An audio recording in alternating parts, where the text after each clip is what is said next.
What you're about to hear is the fifth and last episode of a 5-part series on the unbelievable Mongol conquest in the Middle Ages. If you don't mind getting your story starting somewhere in the middle of it, we don't mind it either, so carry on.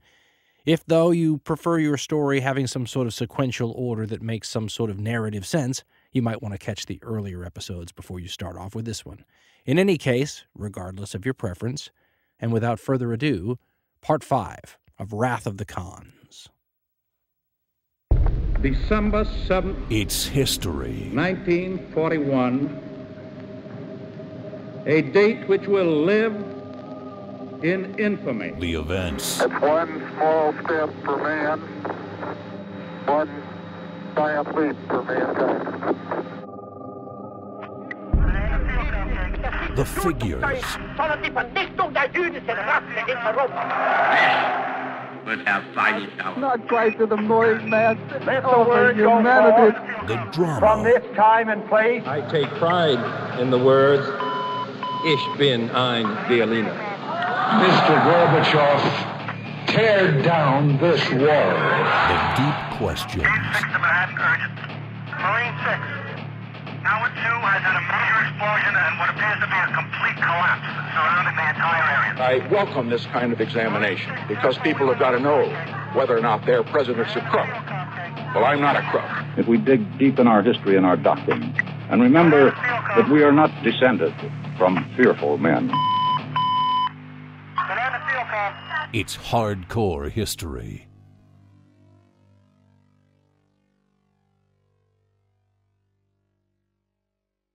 For a long time, historians have tried to do what scientists try to do when it comes to nature and physics and natural phenomena like that. Historians have tried for a long time to come up with a template that helps explain history. You know, in the same way that a physicist might work on a universal field theory to try to come up with some organized way of thinking about natural phenomena and the laws of physics, historians over time have changed and altered their view of how history unfolds the way it does and why. I mean, forever, historians were guided by what's known now as the great man theory of history.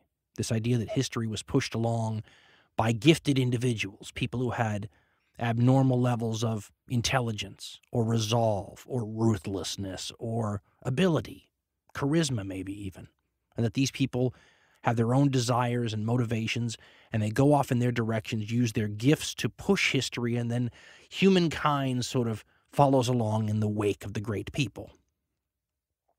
Then along came another theory known now as the trends and forces theory of history. You know, Hegel with the dialectic, and then Marxism and others come along and suggest that human beings are sort of pawns in a game of conditions, and that economic conditions and cultural trends and environmental forces set the stage, and human beings sort of, operate within that framework.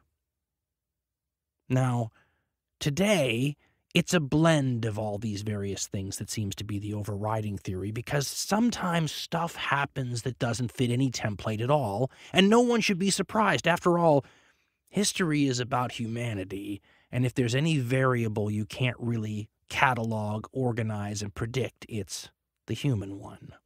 Case in point, when the gods of history decide to throw a wild card down on the table, which is exactly what happened in the year 1242. The year 1242 might be a good date to set as the most dangerous year in all European history. That's the year that the Mongols were preparing to follow up on their massive victories in Hungary and Poland that had destroyed the largest armies that Europe had been able to put into the field in centuries. A French Templar knight told the King of France that there was now no large force that could conceivably stop the Mongols from reaching all the way to the Atlantic. The Mongol Khan at this time is Ogadai, the chosen son and successor of the great Khan, Genghis. Ogadai and his advisors had estimated it would take them 18 years to conquer Europe all the way to the Atlantic. In 1242, they're ahead of schedule. And then something that is common in history, but that completely defies any attempts of humankind to organize history in any sort of meaningful, logical way, happens. The great Khan Ogadai dies. And historians believe he dies due to alcoholism, either chronic or a sustained drinking bout that just pushed him over the edge. But either way, it might be the most influential death due to intoxication addiction in all world history. And it completely short-circuits the Mongol plans.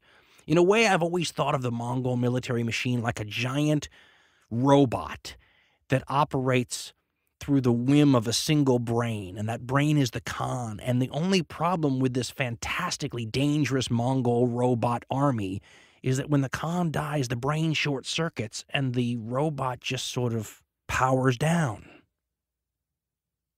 When the messenger arrives in 1242, riding almost nonstop from the Far East to tell the Mongol armies operating in Europe that Ogadai had died, they pull back almost instantly. Within a mere couple of weeks, this army that was ready to follow up its victory against a defenseless Europe is gone. The Europeans are stunned again, stunned first by the level of the violence and their defeat, and then stunned that somehow they must have attributed it to heaven, since that was what, at the time, most people in the ancient and medieval world attributed all major events like this to. They must have thought that the gods had intervened, because what else explains the lack of a conqueror following up on their conquests?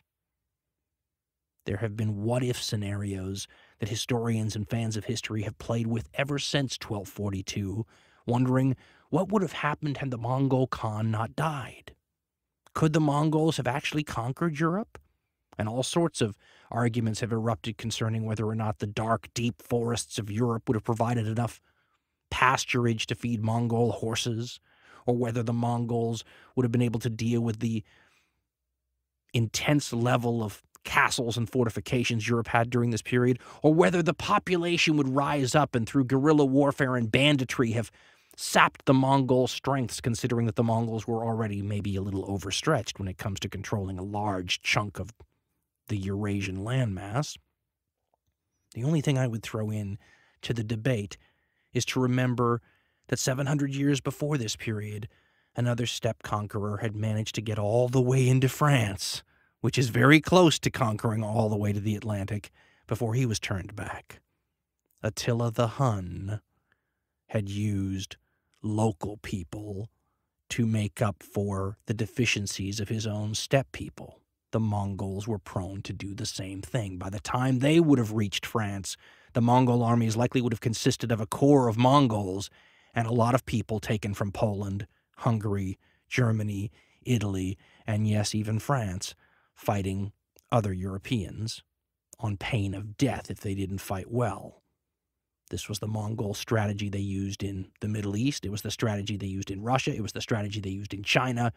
The Europeans likely would have been facing other Europeans controlled by Mongols by the time the Mongols made it to the deep, dark forests of Western Europe. Nonetheless, the death of the great Khan Ogadai, coming when it did, is a turning point in world history. The Mongols would never arrive back that deeply in Europe again. And writer Stuart Legg has compared what happened when the Mongol wave, which we described as a tsunami, but he also describes as a wave, pulled back towards Asia. He suggests that it sucked Europeans in the undertow back with it, which helps explain why all of a sudden, after the death of Ogadai, we start getting first-hand accounts from Europeans about what's going on in the Far East for really the first time ever. Author Stuart Legg says that the attitude of Europe was negatively impacted by the Mongol smashing of European arms, sort of dispelling any notions of superiority and leaving Europeans with a sort of stunned, depressed, and resigned view of what might happen should the Mongols ever decide to return. He compared the pessimism of the people in the post-Mongol European aftermath to the people in the 1950s, 1960s, and maybe even into the 1970s during the pessimism of the nuclear era, when at any time we might wake up to the news that the missiles were in the air and on the way.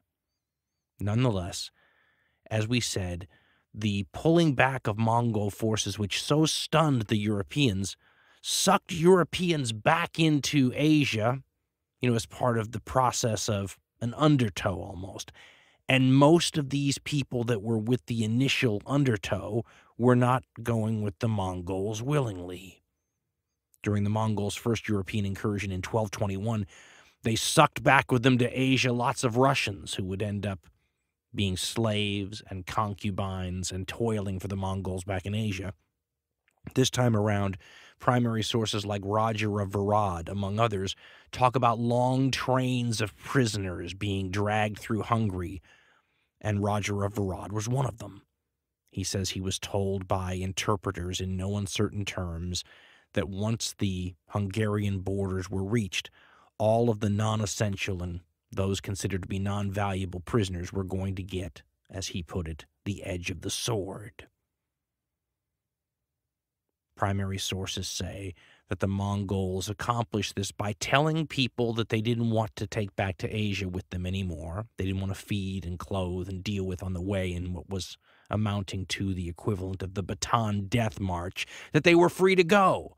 And they let them go, and then 3 or 4 miles later they attacked them and killed them all while they were stretched out in refugee columns. Roger of Varad himself escaped through a tale that reminds one of the movie The Killing Fields and the stories of people who survived the Cambodian genocide by hiding in the woods and avoiding their captors. Roger of Varad pretended he needed to go to the side of the road to answer the call of nature, covered himself up with sticks and twigs, and stayed for days until the Mongols and the refugees had left. And he says when he emerged from the hiding spot, he saw the aftermath of what the Mongols had left behind in terms of human carnage. Many of these individuals who weren't killed will be brought back into Asia, and in a very strange way contributing to that positive effect that many historians give credit to the Mongols for creating, connecting the various parts of the Eurasian world together in a way that they hadn't been connected before. You now had Europeans in Asia, but it wasn't always because they wanted to be there.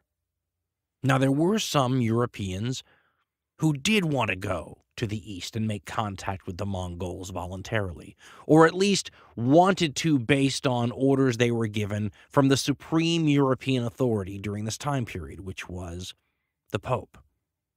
A papal expedition will leave for the Mongolian steppes or Asia or this ill-defined area that Europe really knew nothing about in 1245. People often credit Marco Polo's famous book for being the first real information to come back from Asia, but Marco Polo's work is still quite a bit in the future. The papal expedition sent out in 1245 and led by a person whose work we've already used in this series, John of Plano Carpini, will leave and sort of follow the Mongol wake of destruction all the way back to Asia with a dual mission. One, to transmit a written message from the Pope to the Mongol ruler, and 2, to spy on Mongol capabilities and to tell the Pope and Europeans in general as much as they could find out about this people, so if they ever came back, the Europeans might be better prepared to deal with them. John of Plano Carpini will be a European eyewitness to the crowning, for lack of a better word, of Ogedai's successor as Great Khan. But that won't come for several years after the death of Ogedai, because the Mongolian Empire, now almost certainly the greatest empire in all world history in terms of actual size, is up for grabs. And it is almost certainly the greatest prize, imperial prize, lottery prize, anything you want to say, that world history has ever had. Who was going to get it? was a huge question and drama. When the great Khan Genghis had died, he'd handpicked a successor. That made all the difference. Now, there was no handpicked successor. There was no rule of automatic succession. You can't say, well, it goes to the oldest son of this Khan or that Khan. It was essentially something that the Mongols would decide amongst themselves at one of these great gatherings known as the Kurultai. But it also meant that the whole thing was kind of up for grabs. And now, that aspect of Mongol history we told you was like a seed that had been planted and was going to grow into almost some sort of a poison plant, had taken root. The Mongol children of Genghis Khan had done a wonderful job sharing their inheritance and deferring to the great Khan's choice of a successor. The next generation of Mongols who were going to fight over this greatest of all, imperial prizes were the grandchildren of Genghis Khan, and they did not feel the same level of devotion to the empire's stability as the Khan's children did. In fact, I was looking up a quote that I specifically remember. I couldn't find it online, that Bill Cosby had made, the stand-up comedian, the television actor, and many other things. I remember him talking about how difficult it was to raise his own children because he had grown up a poor child in Philadelphia, but he was the father of rich children, and how the differences in worldviews made it sometimes difficult to relate to your own kids. The Mongol Empire kind of falls into that same situation. These grandchildren of Genghis Khan who were going to fight over the succession were nothing like the Khan himself was, and nothing like the Mongols were when the Khan was building his power base, because back then, as we had mentioned, some of these Mongol tribes were so poor that they were said to create clothing out of the skins of field mice sewn together. These grandchildren of Genghis Khan had never known such poverty. They were some of the richest people in the world. And as Bill Cosby had said, there was a great difficulty in trying to infuse the values that you yourself developed and maintained while poor in people who, from their very earliest ages, were anything but poor. As one chronicler had written, the Mongols were not now what they once were in terms of their material prosperity. The generation that had for pretty much their entire lives been clothed in silk was about to inherit the empire, an empire won by a generation who had known a much poorer existence during their upbringing.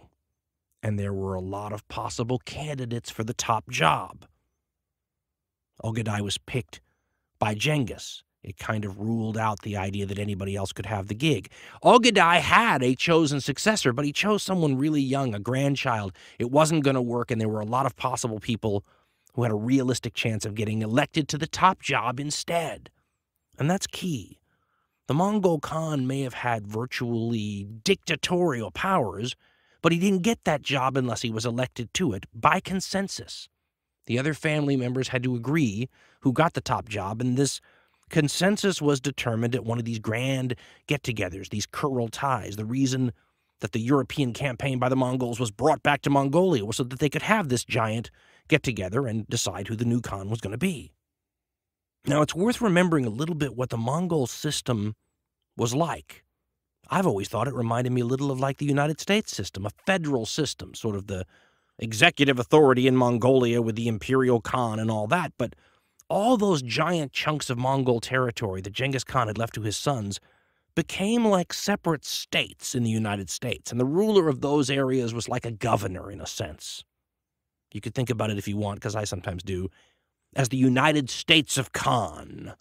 And those governors all were liable to get the next, imperial job. What's more, Genghis Khan had, some siblings still alive who thought that they could be liable for the job and everything else. So they're going to hold this big Kurultai, and everybody's going to pick the new Khan, and there's only one problem, and that's that Batu, one of the grandsons of Genghis Khan, won't go.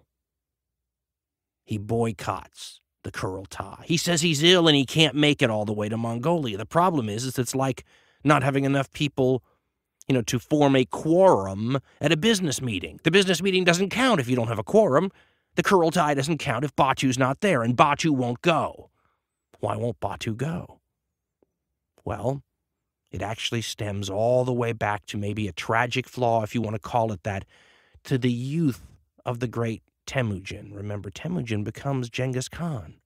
His firstborn son was born after Temujin's wife had been stolen by a rival tribe. By the time Genghis Khan got his wife back, she was pregnant, and no one ever knew if the child she carried was his or some, chieftain from another tribe's child.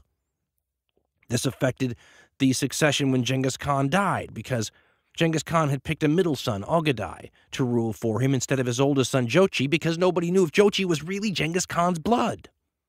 Now, that was managed okay because the great Khan was there to do the managing himself. The problem was, now the prime grandson, Batu, was the son of Jochi, which meant he might not have been Genghis Khan's blood at all. And that came into play when it was time to decide who the new Khan was going to be. Now, it seems like Batu was not set on becoming the great Khan himself. He would have been fine with someone else. The problem was the guy who was most likely to get the job was a guy named Kuyuk. And Batu and Kuyuk hated each other with a passion. If Kuyuk gets the top job, Batu's life might not be worth a plug nickel, as they used to say in the Old West. So Batu didn't go to the Kurultai. So they couldn't pick a new Khan, which meant Kuyuk couldn't be elected and Batu was safe. That's not a state of affairs that could continue forever. And it paralyzed the Mongol Empire while it went on. In the interim, though, an interesting thing happens. The Mongols are ruled by a woman. An empress regent is the way a lot of historians describe that role. It's basically Ogadai's wife. And until they pick a successor, she's the boss. I thought about this a little bit, and I'm at pains to think of a woman in all world history, other than another Mongol empress regent later on in the story, who's ever held more power than this person ever. And if this really is the most powerful woman in all human history, isn't it interesting you have to be a bit of a Mongol fanatic to have even heard of her? She's known, well, I've seen it spelled like 9 different ways, and I'm going to mispronounce it because I've seen different pronunciations. The Empress Doragine, or Doragini. She is in charge of the Mongol Empire until they pick a new Khan. And Batu keeps boycotting these Kurultais. Now, he doesn't say, I will not come. He says, oh, I'm sick. Gout is what they commonly say he had.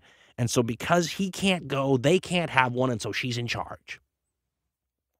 Now, this is the time period when you see the Mongol Empire break down by houses. We told you earlier this was going to be a big problem. The House of Ogadai, for example, the House of Jochi. These are the sons of Genghis Khan who have now broken down into grandchildren, right? So Batu's got a lot of relatives. They're all part of the House of Jochi. This Kuyuk we told you about a second ago, they're part of the House of Ogadai. And these houses begin to be rivals. And they're all ready to pick a new Khan and decide who gets the job. Batu keeps boycotting, so there's no Kurultai that can happen in 1243. In 1244, Batu boycotts again. In 1245, Batu once again claims ill health, and they can't have the decisive picking of the new Khan then either.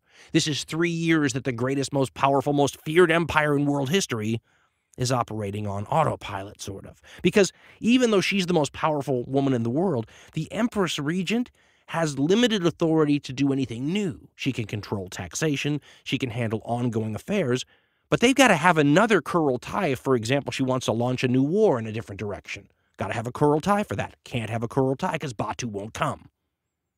As we said, this giant monster iron robot that's, fighting all over the world at the same time, as far away as, the Pacific Ocean on one side and the Baltic Sea and the Mediterranean Sea on the other, the robot's brain isn't functioning because there is no Khan, and there can't be a Khan until, Batu decides to let there be one. As the year 1246 rolls around, the Empress Regent and the members of the royal houses not connected to Batu decide that this state of affairs can't continue. Batu cannot be allowed to hold the entire empire hostage, and he's told this. He's told that the Kurultai of 1246 will happen with or without him. And if he wants his family's, interests represented, he better be there. The way Batu gets the interest of his house represented, the House of Jochi, could also be called the House of Joki. Like many of these Mongol names, you can go with a couple different pronunciations. Instead of going himself and risking his own life, as we'll see later, a very smart decision, he sends other family members to represent the House of Joki, at the Great Kurultai of 1246. Now, someone else shows up to this Great Kurultai of 1246, John of Plano Carpini, with his message from the Pope. Maybe the first European to ever voluntarily travel from Europe to the outskirts of China and come back. When the Pope in 1245 sends John to find the Tartars, no one knows how to find them. He basically says, okay, you go to Russia, and then you keep going until you run into Tartars, which is exactly what John does, and he runs into Batu, and his westernmost state in the United States of Khan. He gives Batu this letter from the Pope. Batu probably has very little idea who the Pope is, and it has to be translated like 4 times to get it from Latin into Mongolian. It's got to go from Latin to Russian, from Russian to Turkish, from Turkish to Uyghur, from Uyghur to Mongolian. And finally, Batu reads this letter from the Pope and says, oh, what we have here is an envoy, and better send him along to Mongolia to talk to the, Great Khan. But the Great Khan isn't enthroned yet, and he's about to have his great coronation ceremony. Wow, you better be there for that because all the other envoys are going. You better hurry, it's happening soon. And so this 65 or so year old John of Plano Carpini is put on a horse and whisked away to Mongolia. Now, it sounds like it takes him a long time to get from Western Europe to Mongolia. It takes him 4 months. In reality, this is like warp speed in medieval travel time, right? He gets there just in time for this great Kurultai, and he writes about it. The first European observer that I know of, I could be wrong about this, but I think he's the first European observer ever to come back with information from Mongolia, to bring back to Europe. And he writes about the Great Khan's Kurultai and the enthronement of Kuyuk. Could be Guyuk, Kuyuk. As I said, these Mongol names can go a couple of different ways. But the point of who gets the job is that it's exactly who Batu was worried about getting the job all these years that he'd avoided the Kurultai in the first place. The Empress Regent's oldest son, Ogadai's son. A man that even Ogadai didn't want to get the job because of his insubordination to Batu all those years ago. Nonetheless, he's elected by the rest of the royal family members who are there. He tries the same thing many of the Caesars in Rome try. There's a custom that develops where they basically say, Guyuk, we want you to have the job. And he goes, oh, no, I'm not the best guy for this job. So-and-so would be better than I would, and this other person would be better than I would. And they insist, and finally he says, okay, well, if you insist, I'll take the job, but on one condition. And the one condition was he'll become Grand Khan. He'll inherit this greatest of all prizes in world history if you make sure and write a rule that you will keep it in his family only, his house, the house of Ogadai. This shows that the Empress Regent and that the new, Grand Khan all understood that Genghis Khan's empire was, fracturing along the grandchildren's various lines, the houses. And this was his attempt to solve this problem and keep it in his own direct line. The other Mongols agree to this. Guyuk is elected, and he becomes the new Great Khan. Now, John of Plano Carpini, when he arrives at the location for this Kurultai, is blown away with what he sees. He says there's 4,000 envoys, dukes, kings, princes, sultans, people from all over what these people would have considered the world, right? Eurasia. The Mongols are not a poor people anymore. This is a grand gathering of people bearing gifts and petitions and, scrambling to show that we are your good friends. Don't come in and hassle us. And here's what John of Plano Carpini writes to give you an idea of the grandness of this whole thing. First of all, he talks about the tent that Guyuk is in, and he says it's so big it will hold 2,000 people. The entire plain is so filled with tents, you can hardly walk. Here's how he describes the richness of what these envoys are bringing to the Mongols for this coronation. Quote,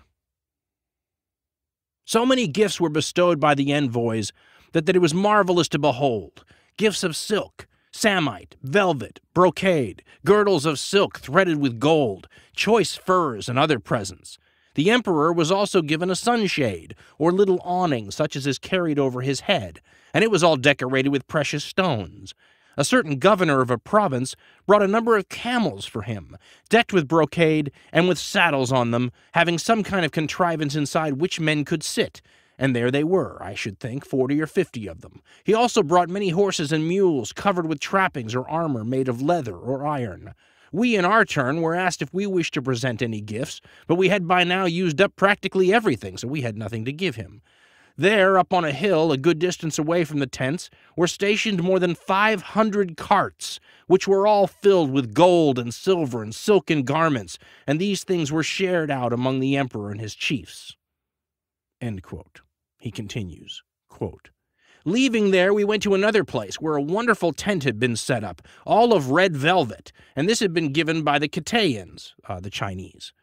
There also we were taken inside. Whenever we went in, we were given mead or wine to drink, and cooked meats were offered to us if we wished to have it. A lofty platform of boards had been erected on which the emperor's throne was placed.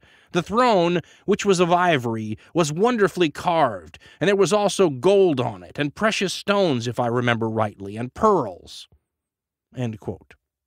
So you get an idea of the wealth now of these grandchildren of Genghis Khan. As I said earlier, they've come a long way from the days of wearing the skins of field mice sewn together. This first Western observer, John of Plano Carpini, describes the new emperor Koyuk, quote, "The present emperor may be 40 or 45 years old, or more. He is of medium height, very intelligent, and extremely shrewd, and most serious and grave in his manner. He is never seen to laugh for a slight cause, nor to indulge in any frivolity. So we were told by the Christians who are constantly with him. The Christians of his household also told us that they firmly believe he was about to become a Christian, and they have clear evidence of this, for he maintains Christian clerics and provides them with supplies of Christian things. In addition, he always has a chapel before his chief tent, and they sing openly and in public, and beat the boards for services after the Greek fashion, like other Christians." End quote. Now, what's confusing, perhaps, John of Plano Carpini here, is the Mongol, as we called it earlier, insurance policy when it comes to the gods.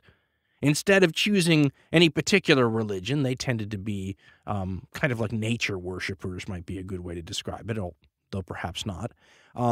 They sort of thought anybody could potentially be right on the religious question, so why take any chances? Have all the gods prayed to by all the different people who believe in all the different religions and take no chances. What John of Plano Carpini was seeing was the Mongols' tolerance towards other religions, although he wasn't totally wrong.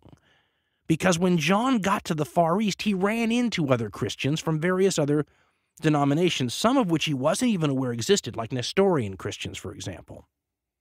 These people weren't far wrong, because there had been Christianity among a bunch of these Mongol and Mongol-like tribes for a long time. In fact, Koyuk's mother, the Empress Regent, was herself thought to be a Christian. This becomes another of the great what-ifs in this story. What if the Mongol Khan had actually converted to Christianity? Talk about an absolutely world-changing event, because considering what the Mongols are going to do in China in the next generation or two, you could literally have China ruled by a Christian ruler in the Middle Ages. That's a fantastic what-if when it comes to the Mongol Empire. Nonetheless, the letter from the Pope is one of those communications that if Koyuk was thinking about converting to Christianity, that letter might have talked him out of it, because the letter, translated 4 different times, that John of Plano Carpini hands to the new Mongol ruler is untranslatable when he reads it. And by the way, they have found this exact letter and the response in the Vatican's records. And when you read it, the first thing you think of is that it's the most idiotic letter you've ever seen written to anyone who's totally unfamiliar with the Christian doctrine, because almost the entire letter is this attempt to explain the divinity of Christ and the Trinity and the virgin birth and all this kind of stuff. But it's not written like you're speaking to someone who doesn't know about it. It's written like you're speaking to someone in your own flock who's heard this story a million times. One of the things the Mongols eventually will answer about this story is, you said this about that, and we don't understand what you're talking about. I've read it over. I know the whole story of the Trinity and what we would consider now to be Catholic doctrine, and I almost can't understand it. It's one of the most poorly written and thought out letters from one ruler to another you can imagine. And it must have confused the Mongols unbelievably, especially when you imagine it translated several times before they get their hands on it, including translated probably by Muslims somewhere, in the mix.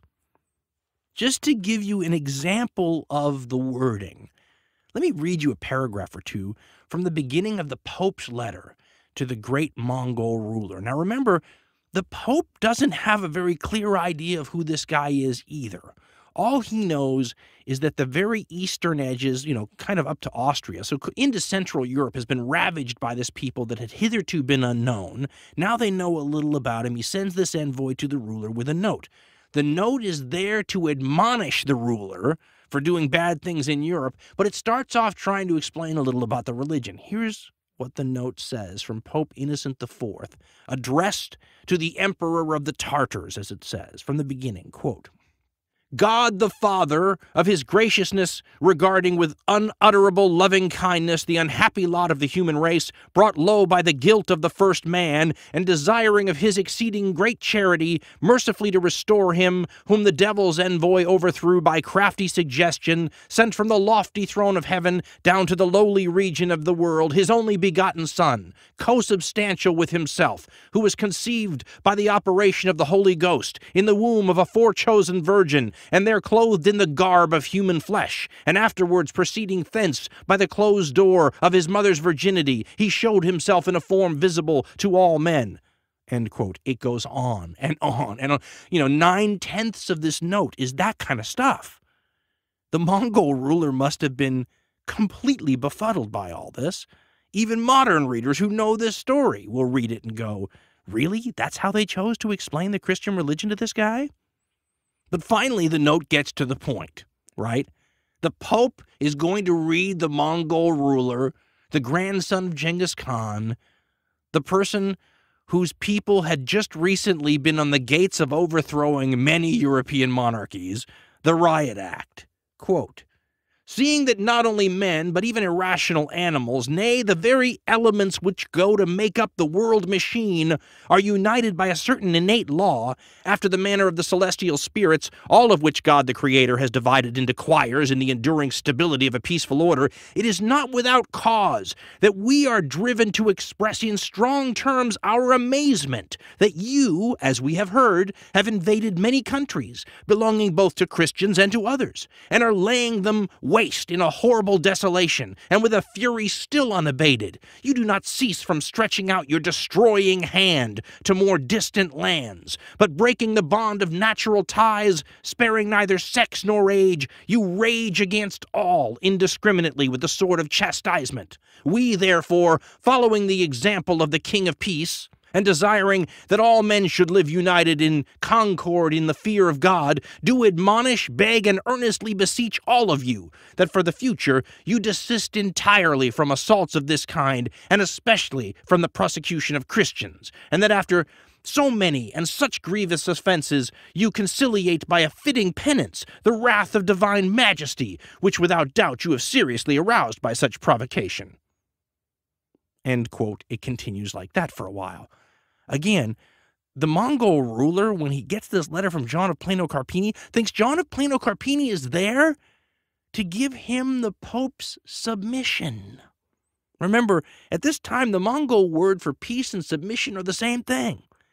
So this Mongol ruler is thoroughly confused, but he answers the Pope with a letter that's in the Vatican archives, and it's just wonderful, typical Mongol, not wrath of God stuff, wrath of Khan stuff. Here's the answer Kuyuk has drafted to the person they call the Lord Pope.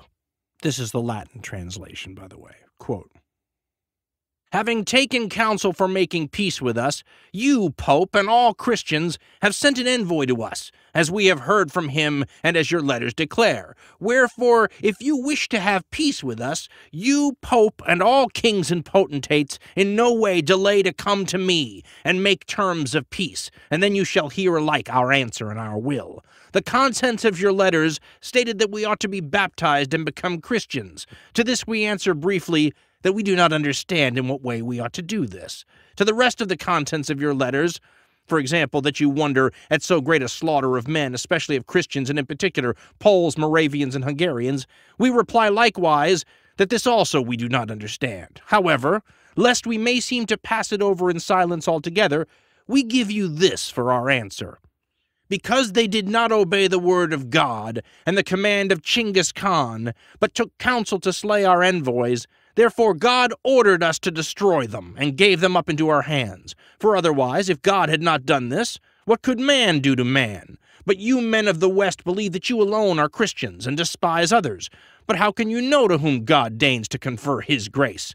But we, worshipping God, have destroyed the whole earth, from the east to the west, in the power of God. And if this were not the power of God, what could men have done? Therefore, if you accept peace, and are willing to surrender your fortresses to us, you, Pope, and Christian princes in no way delay coming to me to conclude peace, and then we shall know that you wish to have peace with us. But if you should not believe our letters and the command of God, nor hearken to our counsel, then we shall know for certain that you wish to have war. After that, we do not know what will happen. God alone knows." End quote. There are other translations of this that are just as horrifying in separate parts, but basically, he says, in response to all this God talk, listen, if God didn't want us to be able to conquer the world, why did he let us conquer the world? This is the great medieval and ancient way of justifying the way things are. If God is all-powerful, or the gods are all-powerful, then reality is what the gods wanted. This is reality. Wake up and smell the coffee. He wants the Mongols to be running the world, and if you don't come here soon, you're the one defying God. Kulyuk Khan's letter to the Pope, in terms of style and tone, is pretty standard for Mongol communications with other world leaders during this time period.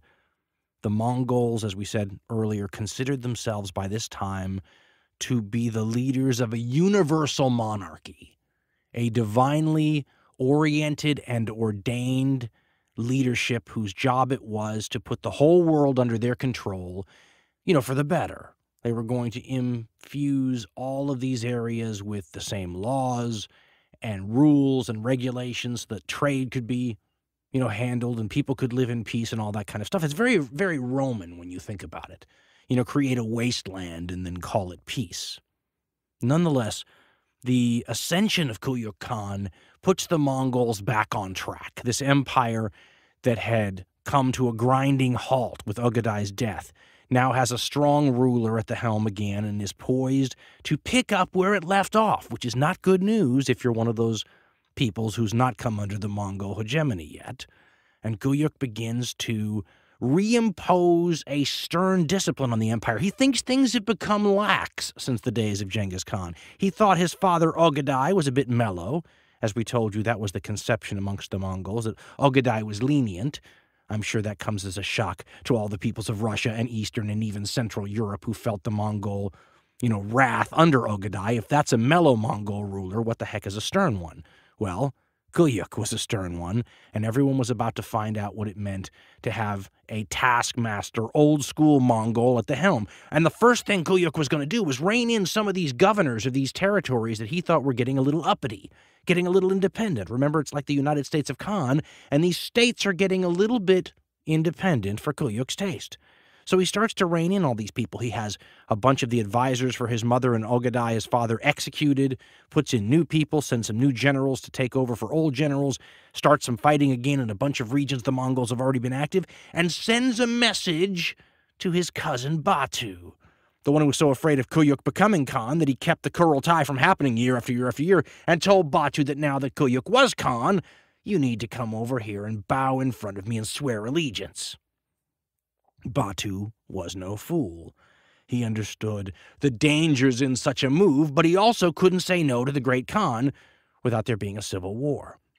So Batu begins to make his way from, what's the Russian steppes, basically, slowly east towards Mongolia, very slowly. And he brings troops with him, and it takes a long time.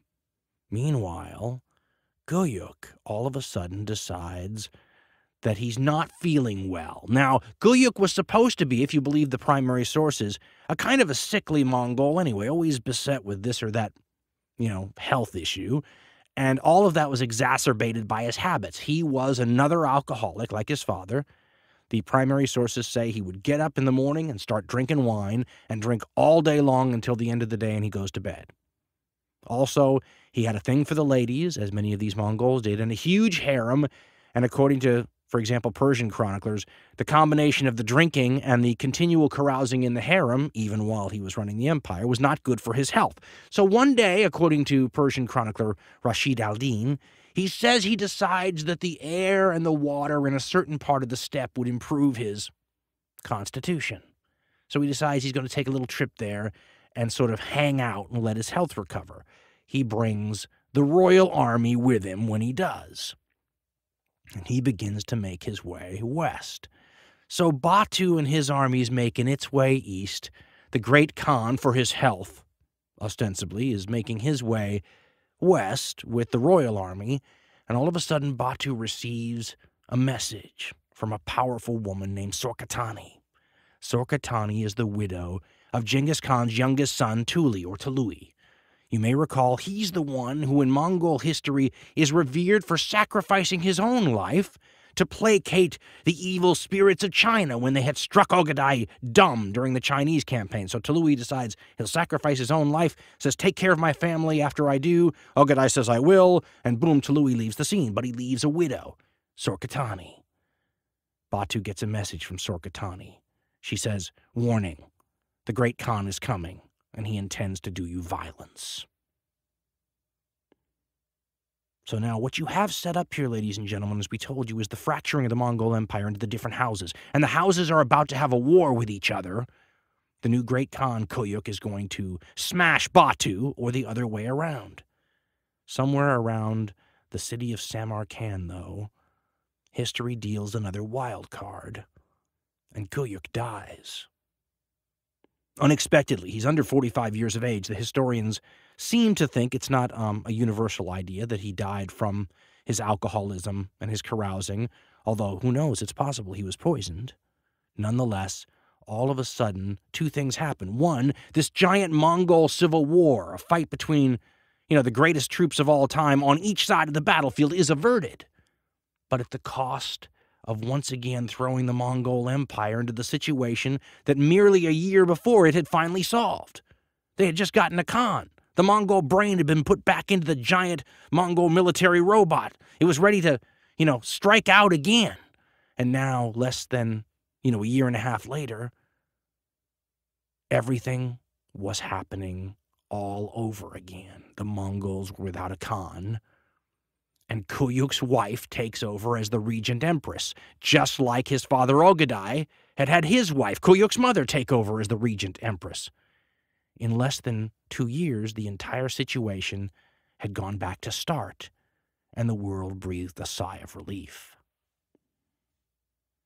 Writer D.S. Benson sums up this situation by writing, quote, once again, the Mongolian political situation would begin to unravel, as the imperial system faced a second crisis before the first one had even been resolved. Following the earlier precedent, he writes, Kuyuk's empress, Gamish, assumed the powers of a caretaker regency, but that regency would last 3 years before this strange and awkward period, first dominated by Kuyuk's mother, then himself, and now his wife, would come to an end. End quote. This time, when it does come to an end, it's going to be because the senior family member intervenes and dominates it. That's Batu. He's determined not to allow this situation to get out of hand in a way that will hurt him, and so he organizes it with the help of Sorkatani, the woman who had warned him of Kuyuk's evil intentions. Sorkatani is one of the most interesting Mongol female figures in history. First of all, it's very likely that she herself was a Nestorian Christian, as many of these powerful Mongol women were. She also happens to be the mother of an absolutely remarkable brood of children, including the person who will be the next Khan, another one who plays a huge role in history named Helagu, and maybe the most interesting Khan in the entire history of the Mongols, Kublai.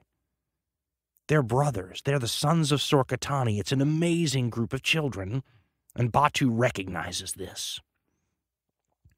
After several years of the Empress Regent Kamesh's regency, Batu organizes a Kurultai.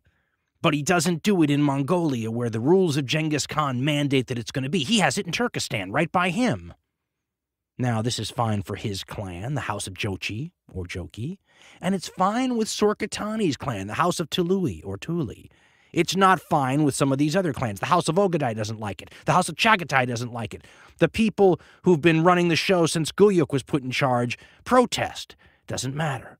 Batu gets the situation split in two. He gets around the law by saying, we'll choose a successor here in Turkestan, and then we'll have the actual coronation in Mongolia so that Genghis Khan's laws are kept valid. And he, working in concert with the other House of Tuli, picks Sorkatani's son, Monkey, or Manku, or Manka. You will see it 3 different ways at least. This infuriates the other houses. Because remember, the one condition that Guyuk took the Great Khan's position under was that it stayed in his family. And Batu had been able to circumvent that new requirement written into the laws. What's more, he'd managed to outmaneuver the other sides of the family. He, representing the House of Joki, working with the House of Tuli, had circumvented the rest of the Mongol grandchildren and put his own preferred candidate on the throne.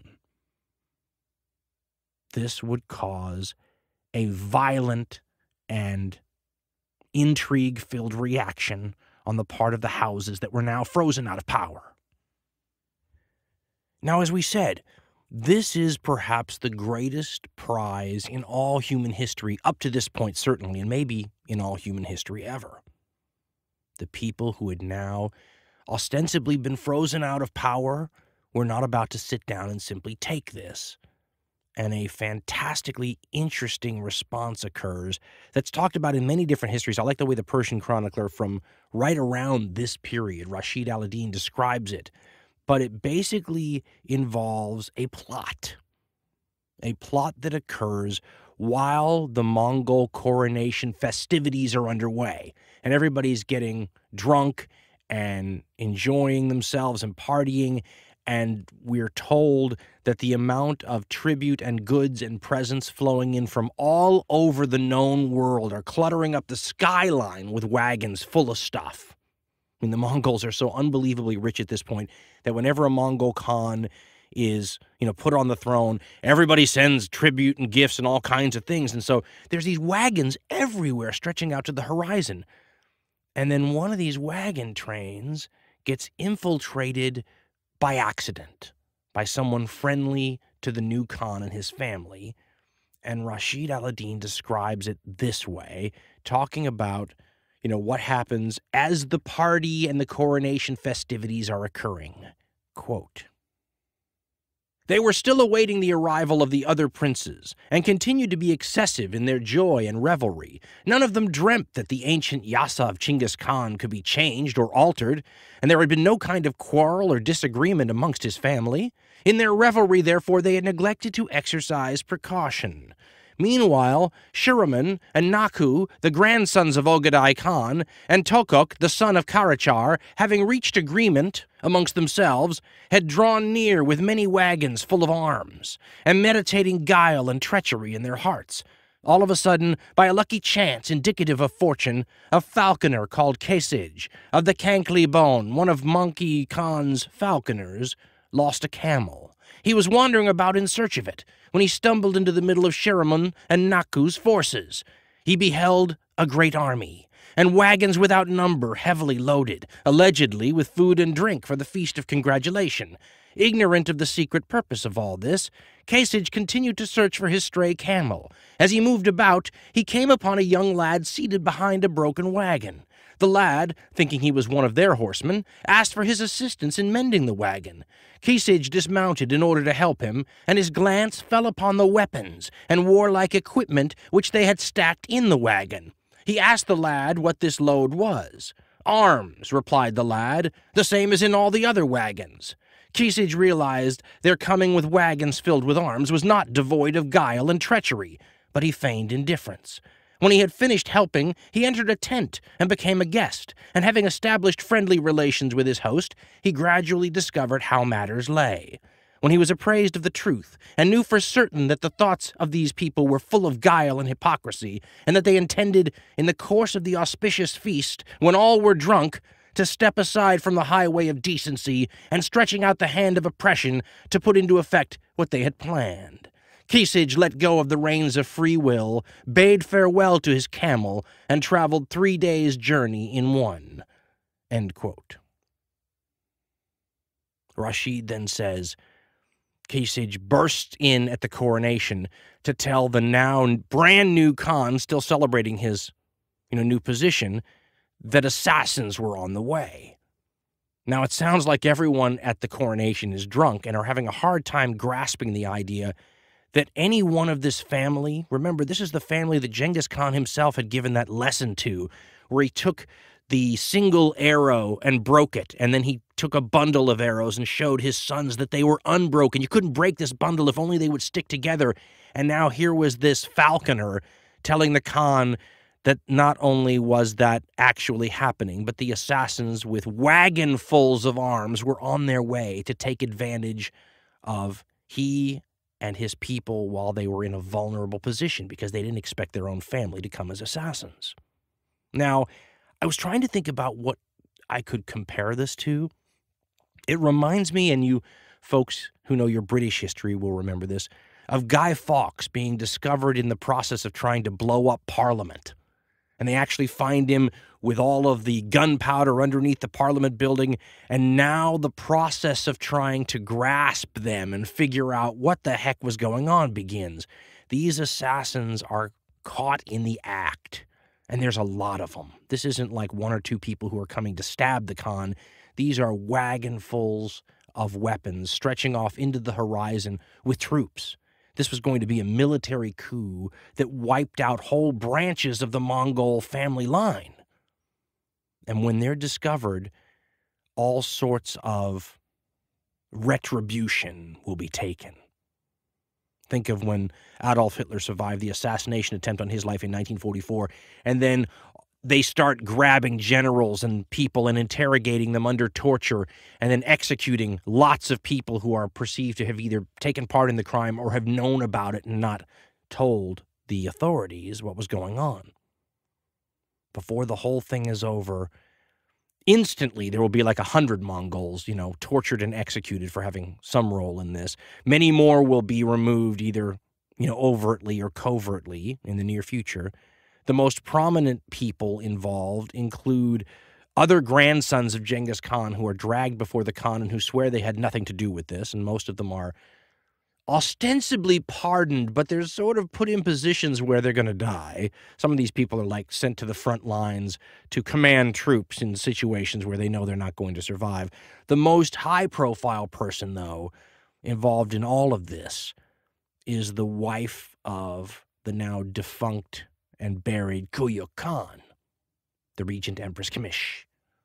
She's brought in because it's believed that nobody had a bigger role in setting up this whole thing than she. She's dragged in naked in front of the new Khan, and she points out to him and everyone in the room that her naked body is something that has only been seen before by an emperor, and she has the dignity and authority of an empress. And when he basically asks her if she had any involvement in any of this, she comes back with the retort that all of these people in the room, including the new Khan, had promised that they were going to only choose emperors from the line of Ogadai. And what of your promise? This is supposed to have outraged and infuriated the new Khan, who ordered the Empress Regent, the now former Empress Regent, sewn up in a bag and thrown into a river. Her neck was spared from the axe, no doubt, and the sword because of her royalty. The Mongols never liked to kill anyone from anywhere who was of royal blood in a way that shed their royal blood, so they always found ways to do it otherwise. In this case, the Empress Regent is tossed into the river, sewn up in a bag. The former Empress Regent will be far from the last person to lose their life as part of the bloody purges that happened in the wake of this failed coup attempt. This coup attempt does a great job of highlighting the tragic flaw in the Mongol governmental system, the part that probably deserves the lion's share of blame for bringing it down. This requirement, instilled by the great Khan himself, that every successor to himself be elected by all the different houses of the family by consensus. Manke Khan was not elected by consensus, and those that didn't agree to the deal and who protested it in an almost bloody way met a bloody end. No Khan after Manke will ever be elected with any sort of unanimity at all, and as a matter of fact, Manke will be the last of the Khans to enjoy the full authority that Genghis and Ogedai and Guyuk had had.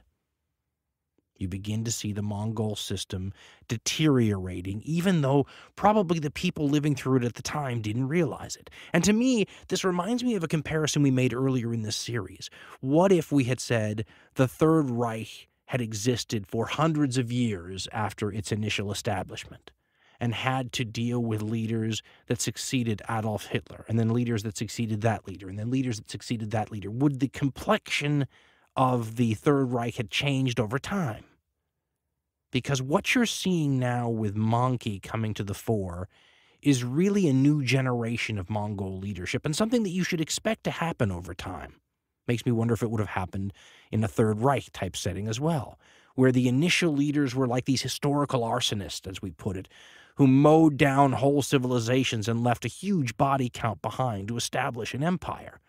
People who essentially, as we used in our Bill Cosby example, grew up poor and suffering, and then had children and then grandchildren who grew up in a very different environment, one that had wealth and abundance and education. I mean, Manke Khan and his brothers, as we said earlier, are a fabulously interesting brood of people. Manke, Hulagu, Kublai, and other brothers with interests in philosophy and alchemy and astrology. And in these days, astrology was a combination of what you would consider to be astrology now, but also astronomy, very scientific for the Middle Ages. That's something that a Genghis Khan would not have been able to relate to at all. What's more, the influence of these older cultures that the Mongols had conquered is now thoroughly built into these rulers. I mean, the Chinese and the Islamic societies, most of all, have taken these Mongol rulers and imparted ideas and motivations and codes of conduct and morality on them that the grandparents of these people never knew. These are the people who, while they try to maintain the Mongol continuity of the universal monarchy, and it's their job to bring the whole world under the laws of the great Genghis Khan and the Yasa and all this, and if you're not submitting, you're our enemy instantly, at the same time, they're very concerned with governing and the improvement of the situation of the people that live under their rule. This is where you start to read about all the advantages that some of these authors today who will laud Genghis Khan as this wonderful enlightened ruler, this is where you start to see these people actually implementing rules that improve the lives of their subjects. The great Khan himself, in my mind, is much more like a Hitler or an Alexander or a Stalin or one of these rulers that mows down millions of people in a bloodthirsty way. But he paves the way for these later Khans who are much more enlightened, much more generous, much more concerned with the welfare of people, even though they're still darn merciless when it comes to enforcing the law and punishing opponents. To be honest, though, that doesn't make them a whole lot different than most of the other rulers of this era. If Genghis Khan really is, as we portrayed him earlier, this historical arsonist, this creative destroyer, as some historians portray him as, that's plopped down on the planet just when someone needs to come in and clear out all the historical deadwood and burn down these old rotting forests so that new trees can be planted in the cleared land to grow and benefit everyone. Well, these grandchildren of Genghis Khan are the replanters and the reseeders of these forests, who begin to rebuild and correct some of the damage caused by their grandfather. While they're doing this on one hand, though, that doesn't mean they're not still burning down strands of trees that may have survived, Genghis's burning of the old forest when they find them. They're still murderous, and they still destroy, and they still do all these bad things, but there's no arguing the positive benefits that they deliberately try to carry out as well. Some will say from this period that a girl with a pot of gold on her head can walk from Asia to Europe and not be touched or molested or robbed at all, considering that a person actually walking that route would be traversing one of the most famously banditry, brigand, robbery-oriented paths on the planet. You can see the positive effect happening because of the harsh laws of the Yasa that were being enforced, by the descendants of Genghis Khan. And harsh it was. I mean, there are stories of Mongols being executed simply for being found with an extra bowstring in their boot that they might have taken out of the armory without permission. These were harsh laws, but these were some of the most historically untamed and difficult to deal with parts of the world. And for the first time in recorded history, these were safe paths, and people were traveling on them all the time now. This is considered a major benefit of the Mongols, and it's Genghis Khan's grandchildren who are deliberately setting out to do these things. Kublai, Manki's brother, may be the most enlightened ruler in the entire Middle Ages anywhere in the world. That's a far cry from his grandfather Genghis, the scourge of God, the flail of God, the punishment of God, as he had so joyfully described himself.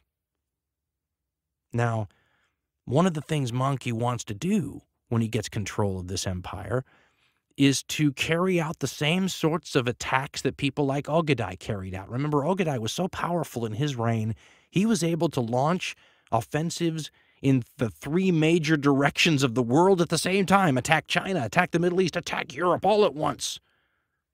The Mongol Empire suffered more from this precarious change of leadership over and over since Ogadai's death than is obviously apparent. And you can see it because it took several years for the Mongols to ramp their power back up. They remind me of a person who was a gym rat and was always working out, and then all of a sudden they get injured. And a year later, after taking a year off from the gym, they decide they want to go back and start lifting weights again and working out. But they can't just pick up where they left off. They're out of shape. They have to ramp back up and work their way up to their former level of intensity. The Mongol military found itself in a similar situation. Manki Khan will spend the first couple of years of his reign consolidating his power and building up the strength of his forces to do what he wants to do with them, which is to continue the Mongol mission, God-inspired mission as they saw it, of conquering the entire world.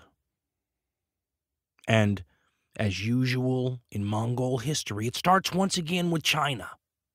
In 1253, at a major Kurultai, the new Khan organizes attacks in several different directions.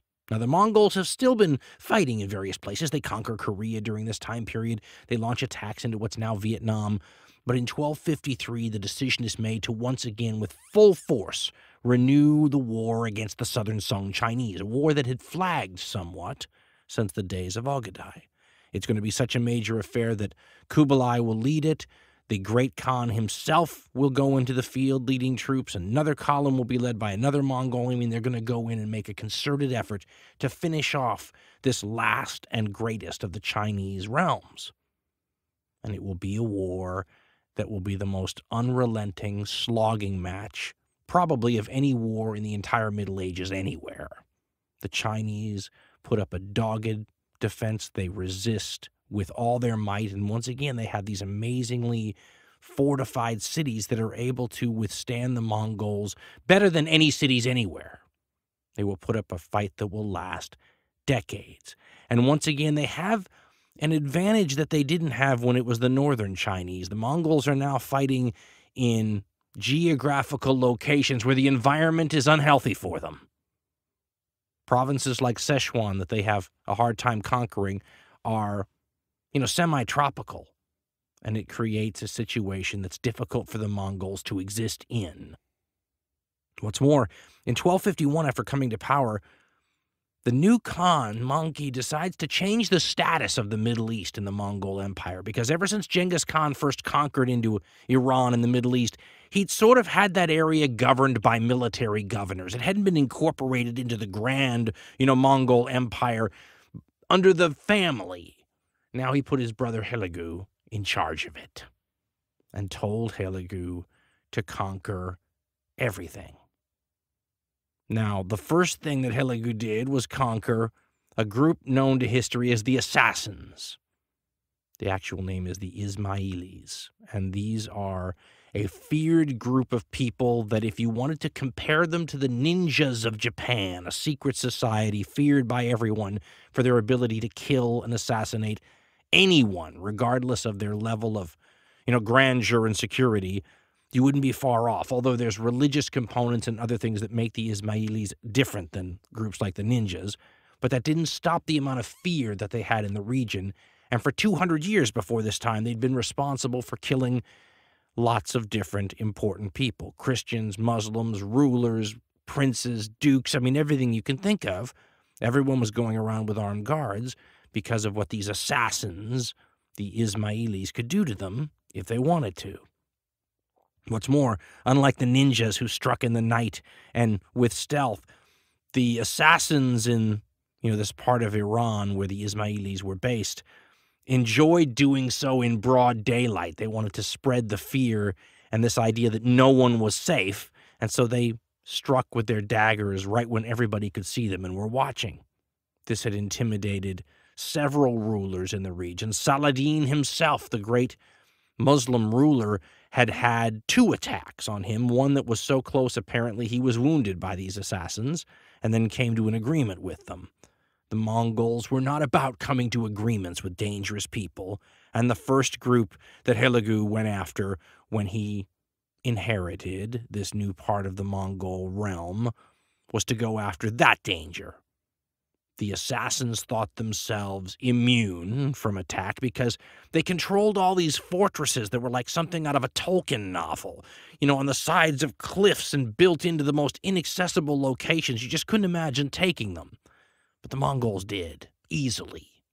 Shockingly easily. And they captured the head of the order and, sent him back to Mongolia, and he was eventually killed. There are different accounts of how this happened, but they proved to be almost no problem for the Mongols to deal with at all. Once again, showing you the level of sophistication of their siege engines and the corps of artillerists from China and Persia, maybe even using gunpowder weapons to completely nullify this inaccessible fortification sophistication of these assassins that had kept them safe for so long from so many powerful people who wanted them eliminated already. But next, it was the turn of the Caliph in Baghdad to feel the heat. The reason it happened was because of the claims that the Abbasids, they were called, and this caliph at this time period is like the 32nd, 33rd in a long line of these caliphs who claim to have a sort of pope-like authority. Not quite like that. Islam is different. But a similar sort of authority over the faithful.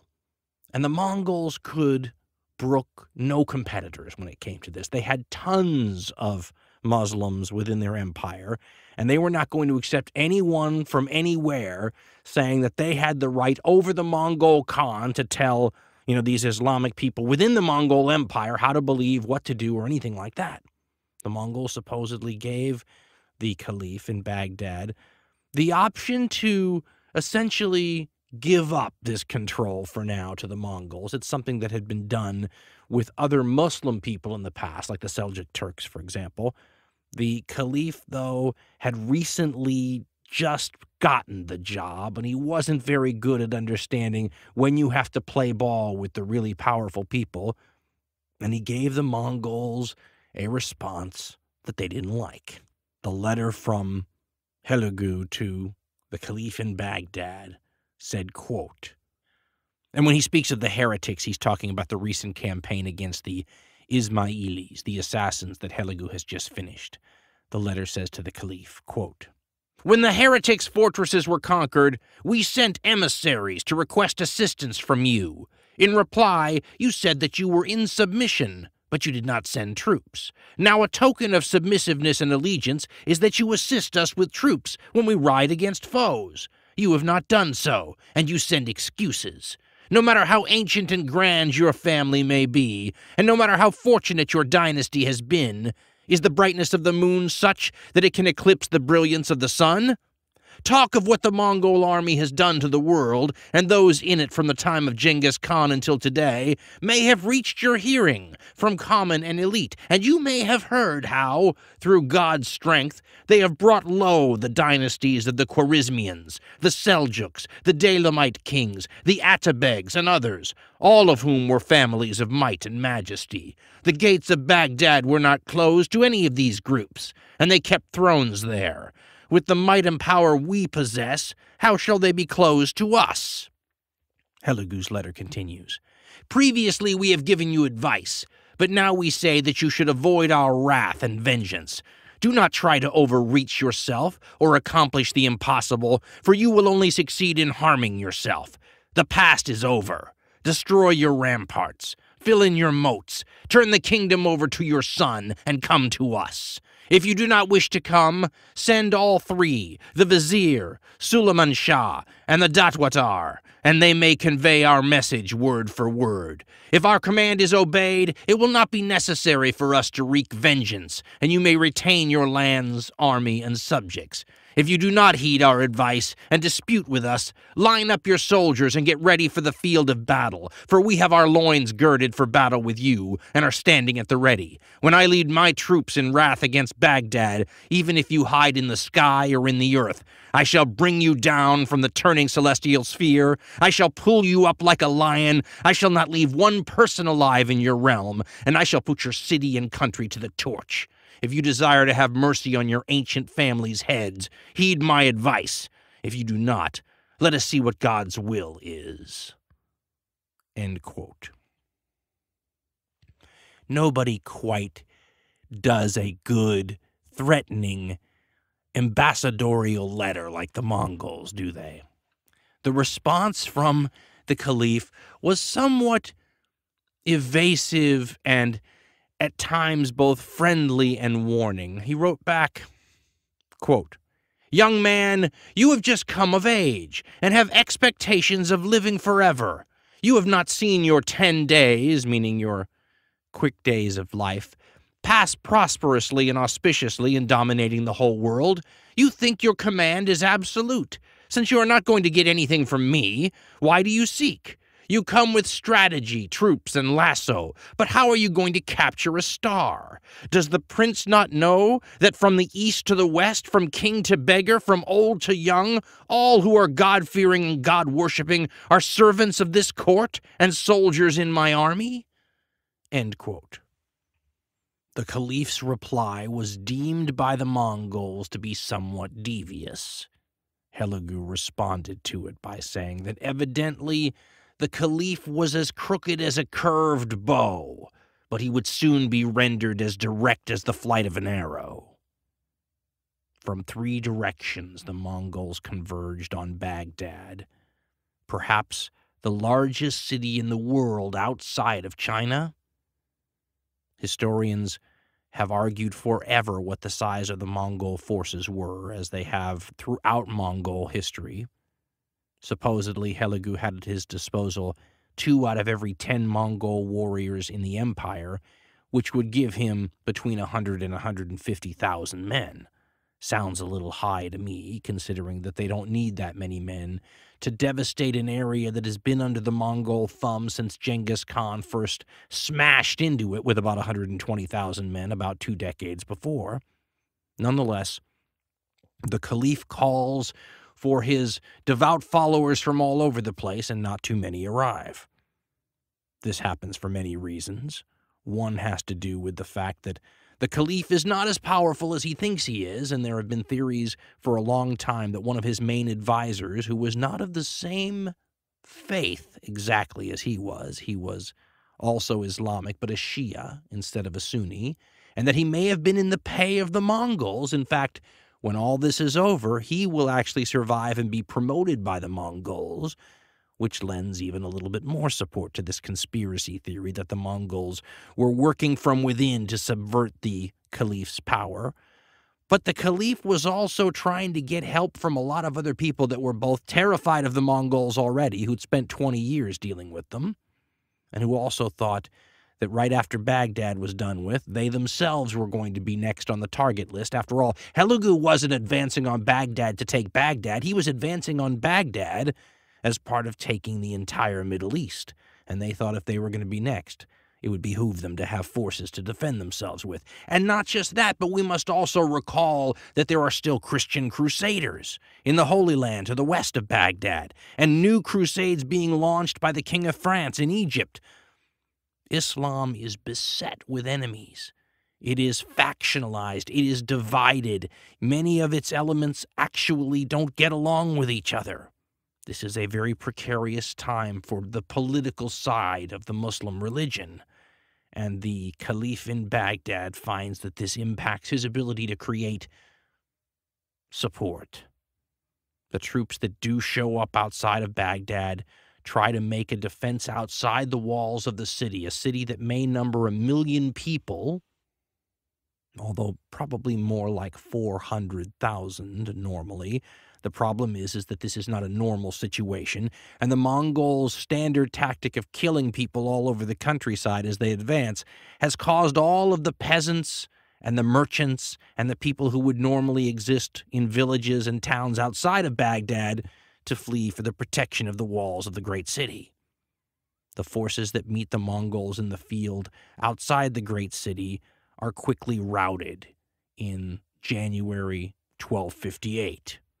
At one point, they put up a spirited response in a very difficult defensive position, so the Mongols break a dam in a canal nearby and flood the whole defensive position so that all these troops that had created a nice place where they could ward off Mongol attacks were standing in water. When they broke and fled, the Mongols killed them from behind. They then began chopping down the palm trees that lined all the waterways around Baghdad, and the people could hear, the historians say, the telltale sound of the axes and watch these trees disappear. Baghdad didn't have a lot of stone around it. The Mongols took 2 weeks to set up their stone-throwing engines and their naphtha-hurling devices, which hurled flaming debris and flammable liquid over the walls. And where stone had to be imported, it was. But the date palms would provide a somewhat unique form of artillery that the people inside the city would first see as February rolled around, and they could see giant trees being flung in their entirety at the walls of Baghdad, at the gates of the city, and even over the ramparts and into the streets and alleyways of the town, destroying mosques, palaces, buildings, and homes. By early February, it was clear that the Mongols were going to be victorious. Several negotiation efforts had been rebuffed by Telugu. Finally, the Caliph himself came out and surrendered on February 10th. The Caliph had tried to get the Mongols to promise that people would be spared. Most historians say that that promise was given and then reneged upon, which had happened many times in Mongol history as well. The garrison surrendered on the grounds that they were to be spared, but instead they were all divided amongst the Mongol soldiery and killed individually in the method we described earlier, where every Mongol warrior was required to cut the heads off a certain number of people given to them for the task. A pre-mechanized version of almost a human killing machine. And then the Mongols broke into the city. The numbers of people that they killed is unknown. The estimates range as high as 2 million. Now, that is almost certainly way too high. Persian chroniclers have often bandied around the number 800,000 people. Helagu himself, in a letter to the King of France several years later, said more than 200,000 had been killed by his troops. Modern historians put the low number at 80 to 90,000 people. The damage done to this amazing, educated city in terms of the cultural value lost was a shock to the entire religion. The Tigris River was said to run red with blood from the philosophers and the scientists that were murdered, and black with the ink of all of the literature that was thrown into the water. The city burned for days, and the Mongol looting of it went on anywhere, depending on who you want to believe, from 15 to 40 days. Historian Will Durant, who's from the old school when it comes to the ideas of the Mongols as builders versus destroyers, had this to say, quote, "After a month of siege, the Caliph sent Helagu presents and an offer of surrender. Lured by a promise of clemency, he and his 2 sons gave themselves up to the Mongol.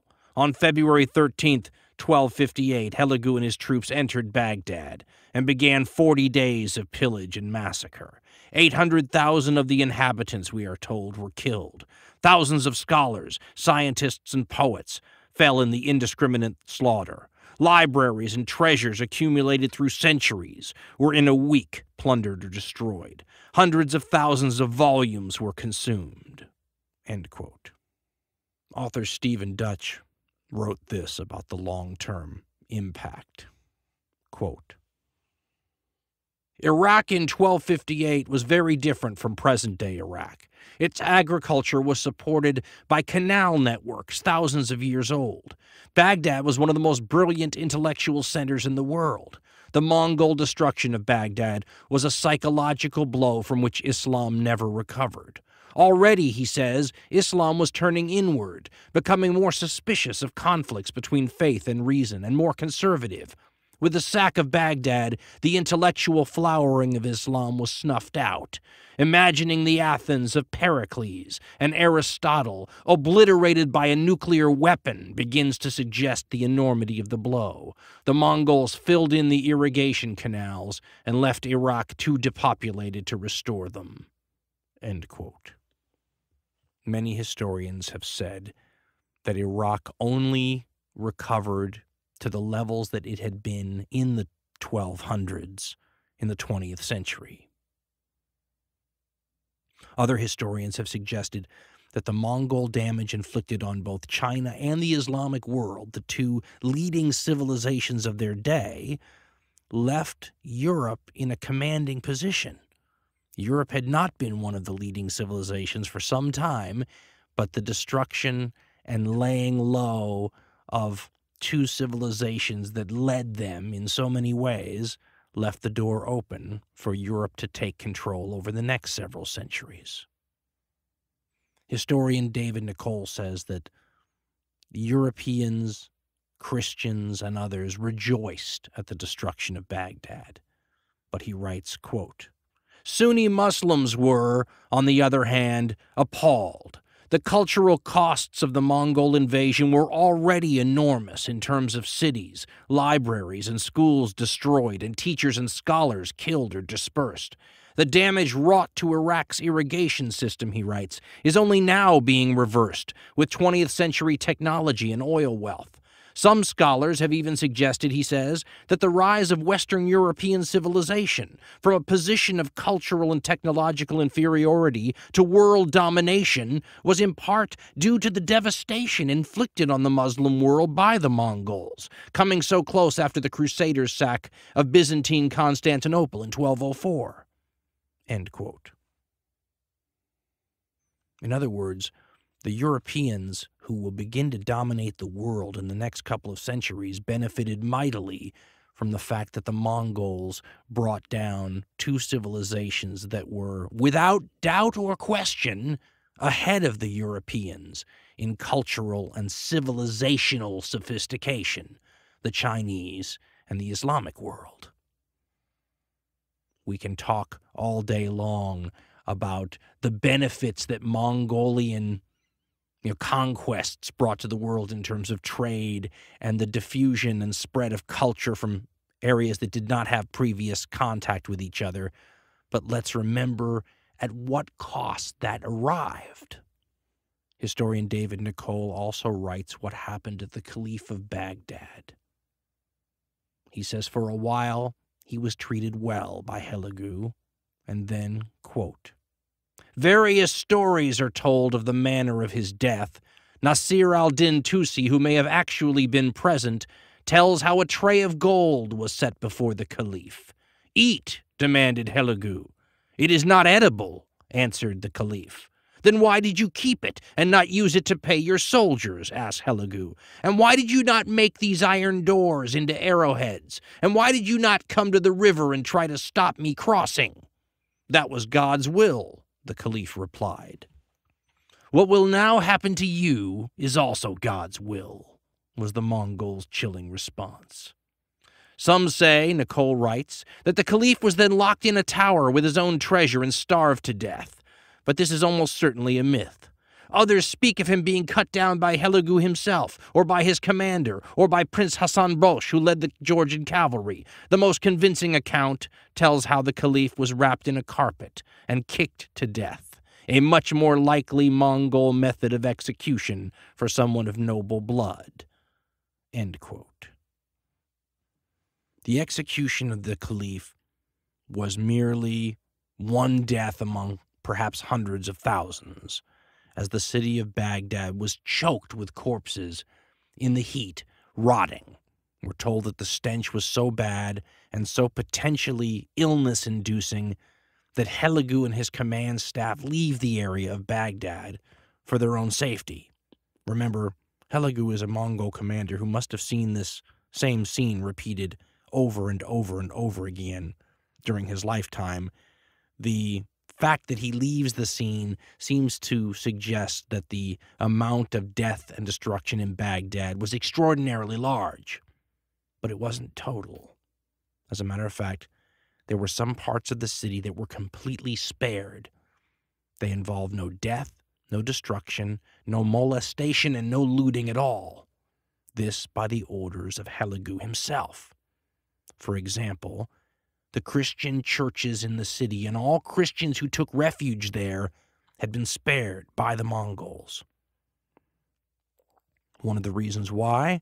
Well, the Mongols already had a tolerance attitude toward religions. They were fighting Islamic foes. Perhaps they saw no reason to kill people who were not part of the resistance to them. But remember, Hulagu's mother was also a Christian. So was his favorite wife. The Christians inside Baghdad, in fact, the Christians in the Middle East were starting to look upon the Mongols as potential deliverers from a state of subjugation. Remember, 40 years before this time period, the Europeans had heard vague rumors about a Christian king in the East they called Prester John. And they thought this Christian king in the East was attacking the Muslim world from the East, trapping them in a vice where the Christians would attack in the West as part of their crusades, while Prester John pushed from the East, trapping the Muslim world in a fatal vice. They learned, to their horror, that instead of Prester John, they had a Genghis Khan to deal with, and that Mongol ruler and his descendants would end up attacking Christianity with just as much vigor as they attacked Islam. Now, 40 years later, for reasons that were completely their own, the Mongols were damaging the Muslim world in a way that might prove fatal. This was something the Christians looked upon as a sort of divine retribution and a potentially wonderful thing. Historian René Grousset writes, quote, "The Armenian Kyriakos of Ganja has spoken of the joy and even triumph of all these Eastern Christians at the fall of Baghdad." Now quoting Kyriakos, quote, 515 years had passed since the founding of this city. Throughout its supremacy, like an insatiable leech, it had swallowed up the entire world. Now it restored all it had been taken. It was punished for the blood it had shed and the evil it had done. The measure of its iniquity was full. The Muslim tyranny had lasted 647 years. Now quoting Grousset again, quote, "In the eyes of the Nestorians, too, and of the Syrian Jacobites and Armenians, the terrible Mongols appeared as the avengers of oppressed Christendom, as providential saviors who had come from the depths of the Gobi to attack Islam in the rear and shake it to its foundations. Who could have imagined," Grousset says, "that those humble Nestorian missionaries who in the 7th century left Seleucia on the Tigris or Bet Abbey to spread the gospel in the bleak lands of eastern Turkestan and Mongolia would sow the seed of so great a harvest?" End quote. In truth, though, you can make the case that they were sowing a very different seed, a seed that was taking root in what's called the Khan of Kipchak, what will eventually be called the Altan Orda, the Golden Horde. This is the area that was ruled by Batu, the kingmaker who put the current Mongol Khan Manki on the throne. Batu had died right before this era in 1255, before his 50th birthday. His son took over, and then another Mongol took over, but within 2 years, the ruler of this westernmost Mongol territory was Batu's younger brother, Berke. And where Helagu seemed to favor Christianity, Berke favored Islam. And the destruction of Baghdad and the killing of the caliph angered Berke and created a poisonous relationship between he and his cousin Helagu. The historian Rashid al-Din says this of Berke's reaction to his cousin's killing of the caliph and the sacking of Baghdad, quote, "He has sacked all the cities of the Muslims, and without consulting his kinsmen has brought about the death of the caliph. With the help of God, I will call him to account for so much innocent blood." End quote. Historians have other potential reasons why Berke might have been upset with Helagu, including not sharing enough of the treasures of Baghdad with him. Helagu had taken extreme amounts of wealth from Baghdad and brought it up north of the city to a great lake with an island in it, and he built a giant fortress 1,000 feet high and put the treasure in the fortress for safekeeping like a treasury. Berke felt that some of that rightly belonged to the other states in the United States of Khan, if you will. Not just that, but when Helagu removed his troops from the area around Baghdad, he took them back up to Azerbaijan, where the wonderful pastures were, so he could refit the army and fatten up the horses again, and he sort of occupied that area, an area that Berke believed rightly belonged to the Khan of Kipchak, the Golden Horde. It would be as though one U.S. state sort of took over a wonderful area of resources that another U.S. state claimed. Helagu was concerned with none of this at this time period. He was looking forward to the rest of his mission, which, now that Baghdad was in his rear-view mirror, meant Syria and the Mediterranean and Egypt. With 100 to 120,000 men, including a significant number of Georgian and Armenian Christians, he bore down on Syria. Syria at this time was divided between Muslim principalities and Christian crusader states, two opponents that had seen their geopolitical situation as very black and white up till this time period. It was easy to know which side you were on. You were either part of the Christian West or the Muslim East, and now all of a sudden a third geopolitical player arrives on the scene, confusing everything. What was the proper recourse for these rulers? Many of the Muslim rulers instantly submitted to the Mongols, terrified by the fate of Baghdad. One who didn't had his city sacked, the people all killed, men, women, and children, and he himself tied to a stake while the Mongols cut his flesh off his body and crammed it in his mouth until he died. Christian rulers in the region, in the Principality of Antioch and the Kingdom of Jerusalem, as they were called, didn't know what to do either. Some went over to the Mongols and joined with them, figuring that the enemy of my enemy is my friend. Some of the other Christian rulers, remembering what the Mongols had done in Eastern and Central Europe, decided that as bad as they considered the Muslims to be, they were preferable to these barbarians who killed and conquered so indiscriminately. The Muslims themselves were facing an existential threat. Modern Muslim writer Amin Maalouf writes this about the current situation Islam found itself in as Helegu and the Mongols bore down on the last great part of the Muslim political world. Quote, "The tragic end of the Abbasid Caliphate stunned the Muslim world. It was no longer a matter of a military battle for control of a particular city or even country. It was now a desperate struggle for the survival of Islam. In the meantime," he writes, "the Tartars continued their triumphant march toward Syria. In January 1260, Helegu's army overran Aleppo, which was taken rapidly despite heroic resistance. As in Baghdad, massacres and destruction raged throughout this ancient city, whose crime was merely to have stood up to the conqueror." End quote. He then writes, quote, "How far would the Tartars go? Some people were convinced that they would go all the way to Mecca, thus dealing the coup de grace to the religion of the Prophet. In any event," he writes, "they would reach Jerusalem, and soon. All Syria was convinced of this. Just after the fall of Damascus, 2 Mongol detachments quickly seized 2 Palestinian cities, Nablus in the center of the country and Gaza in the southwest. When Gaza," he writes, "which lies at the edge of Sinai, was overrun in that tragic spring of 1260, it seemed that not even Egypt would escape devastation. Even before his Syrian campaign had ended, Helegu dispatched an ambassador to Cairo to demand the unconditional surrender of the land of the Nile. The emissary was received, spoke his piece, and was then beheaded. The Mamelukes were not joking. Their methods bore no resemblance to those of Saladin. These sultan's slaves, who had now been ruling for 10 years, reflected the hardening, the intransigence of an Arab world now under attack from all directions. They fought with all the means at their disposal. No scruples, no magnanimous gestures, no compromises, but with courage and to great effect." End quote. The Mamelukes had taken control of Egypt only about a decade before this time period. They had been slave soldiers of the Egyptian rulers, mostly made up of those people who've played a significant role throughout this whole story, Kipchak Turks. Now they were running Egypt, and they were prepared to resist the Mongols.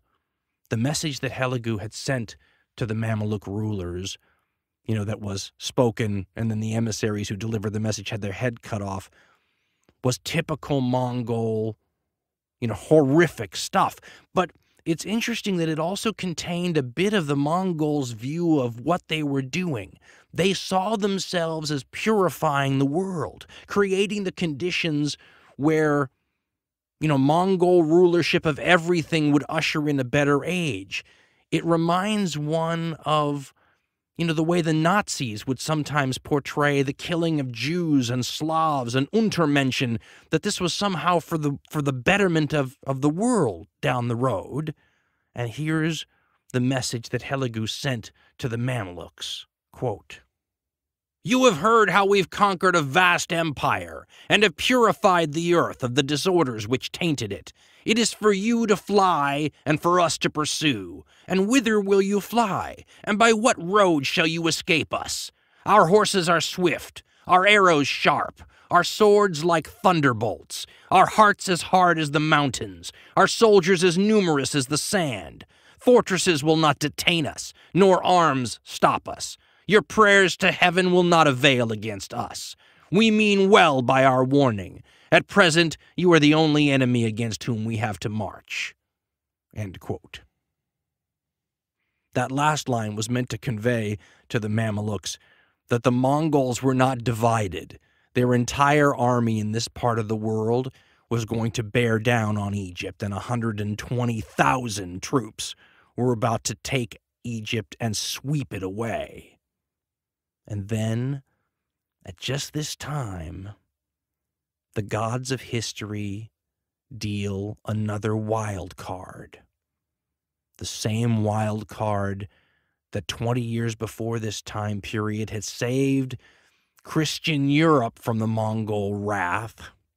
And that same card comes up again, the death card. Helegu receives word that the Mongol Khan, his brother Mongke, has died in China, perhaps of dysentery, but no one's really sure. And once again, the entire situation, 8 years after it had last been resolved, repeats itself. The Mongol military robot machine has just lost its brain, and the powering down begins anew, right when the Muslim world needed it. Mongke's death in 1259, which Helegu didn't hear about until 1260, creates the need once again to come up with a new Khan by consensus. But as the election of Mongke 8 years before had proven, that consensus had completely broken down. And this time, instead of a very difficult transition, you get all-out war. Kublai, Helegu's brother and Mongke's brother, is fighting in China with Mongke. When Mongke dies, he goes to war with his younger brother, who's in Mongolia and who tries to claim the throne. Fighting breaks out in Asia. In addition, Berke in the Khan of Kipchak that will become the Golden Horde, who's not happy with Helegu anyway for all the things he's done in Baghdad and elsewhere, ends up making an alliance with the Mamelukes against his own brethren, Helegu. The Mongol world empire, which was just at its zenith, 6 months before, is breaking apart. Helegu withdraws all but a token force of about 20,000 Mongols from the region of the Mediterranean, just outside Egypt, pulls them back toward Persia. The Mamelukes are heartened by an agreement and some sort of an understanding with the Mongols in Eastern Europe and the beginnings of Central Asia. And a battle will happen when the Mamelukes attack the Mongol general, the Christian Mongol general, Kitbuga, and his force at a place called Ain Jalut in 1260. Ain Jalut is considered to be one of the most important battles in terms of turning points in all history, because at that battle, the Mamelukes defeat the Mongols. Now, this is often portrayed in a way that makes it look like the Mongols finally met their match, someone who could, defeat them in open battle. But truthfully, this is a small Mongol force. The 120,000 men that had been bearing down on Egypt would have swept away the Mamelukes almost certainly. The small force that's left over gets crushed by the Mamelukes, and Kitbuga, this Christian Mongol general, is either killed on the battlefield or, as Rashid al-Din says, captured. And he gives a wonderful message to the Mameluke ruler who's got him in custody, explaining what's going to happen to him once the Mongol military machine powers up again. The Persian historian Rashid al-Din has a conversation between Kitbuga, the Nestorian Christian Mongol commander, and the Atabeg of Egypt, a guy named Kuduz. And this is the way that Rashid al-Din describes this conversation.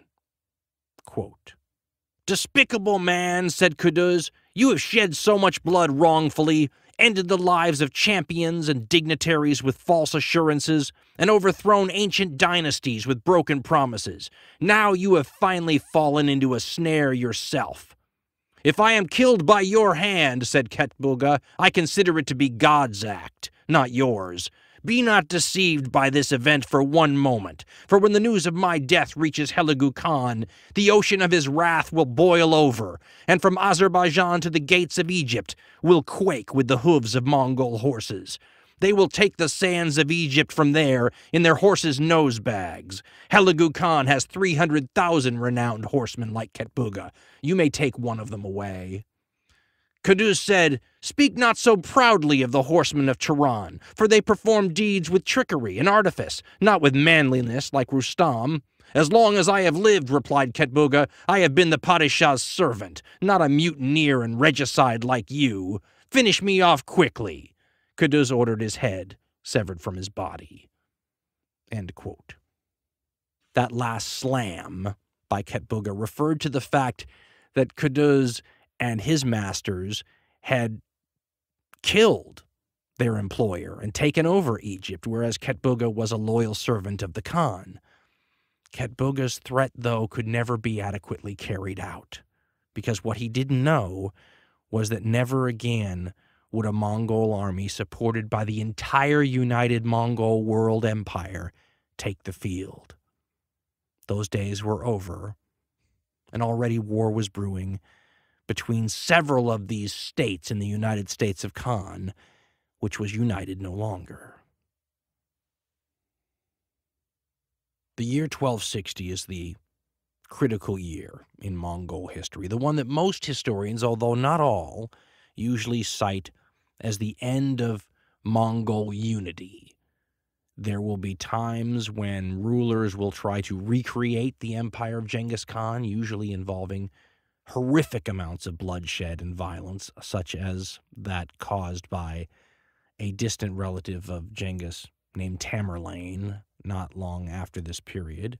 Also, some of these Khans from these individual territories will be so great that the other territories will pay lip service to them. For example, Kublai Khan will conquer China in 1279, all the way to the south, giving him control of the entire kingdom of, the Chinese people, the greatest civilization on earth, and he'll be given lip service sometimes by all these other territories, but he'll never command them like the great Khans used to be able to command the united world empire. All these major territories that had been given as sort of parts of Genghis Khan's will form giant, powerful states all by themselves. It's as if the United States of Khan breaks up, but these states are still powerful. The Golden Horde will rule the vast area of the Turkish and Eastern European steppes for a couple of centuries, dominating Eastern Europe and the Russians.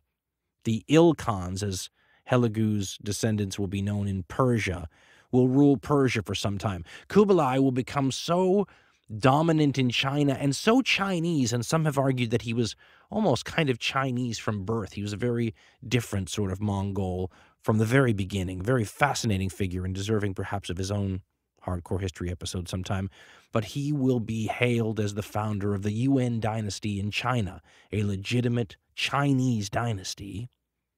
He will be the one that is encountered by the Venetian traveler Marco Polo, who gets to spend some time and really gets to know both Kublai and China during this period, writes his famous book on his travels and transmits that to Europe.